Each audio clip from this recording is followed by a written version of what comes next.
តាំងពីទូចម៉ែបង្រៀនឲ្យស៊ីអីអស់ពីចានបើក្មេងវាឆ្លាតហត់តែសន្ទូចក៏វាអាចទូចត្រីបានយើឥឡូវនិយាយទៅអត់ឡើយក៏វាអាចទូចត្រីបានដៃពីរជើងពីរបើគេធ្វើបានមិនក៏ឯងធ្វើមិនបានពាក់ស្បែកជើងផ្ទាត់អាចឆ្កែណាតែមើលងាយទេហៅខ្មោចដំជ័យជ្វាមកវាយគ្នាជាមួយពួកព្រាយជួយផងបងច័ន្ទមនីខ្ញុំតយពីដាក់ឲ្យអ្នកឯងចុកចម្រៀង KODOT សង្កាត់បឹងកក់ពីទុកអញក៏លុបដើរលើព្រះច័ន្ទអាចហៅខ្ញុំ Michael Jackson ដល់ថ្ងៃនេះព្រោះតែខ្ញុំតាន់ក្មេងយើងមានពូជពងសប្តាហ៍ទៅណាមកណាក៏យើងសំខាន់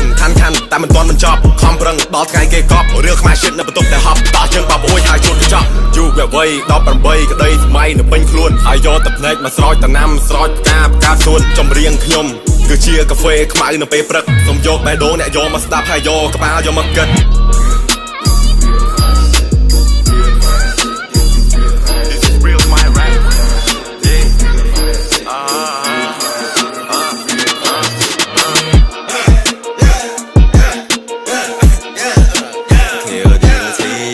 បងកំងកាហ្វេខ្មៅមួយយកក្តីសង្ឃឹម 100% KODOT គោចំហបើសិនលូកត្រូវតែលូកអីកប់សម្រាប់ចិត្តតែធ្វើអីមួយត្រូវតែ10លើ10អ្នកមិនស៊ូជាមួយយើងត្រូវកាត់ចោលឲ្យអស់គេមិនខ្វល់ពីយើងផងកាត់ចោលមានអីត្រណោះខ្លា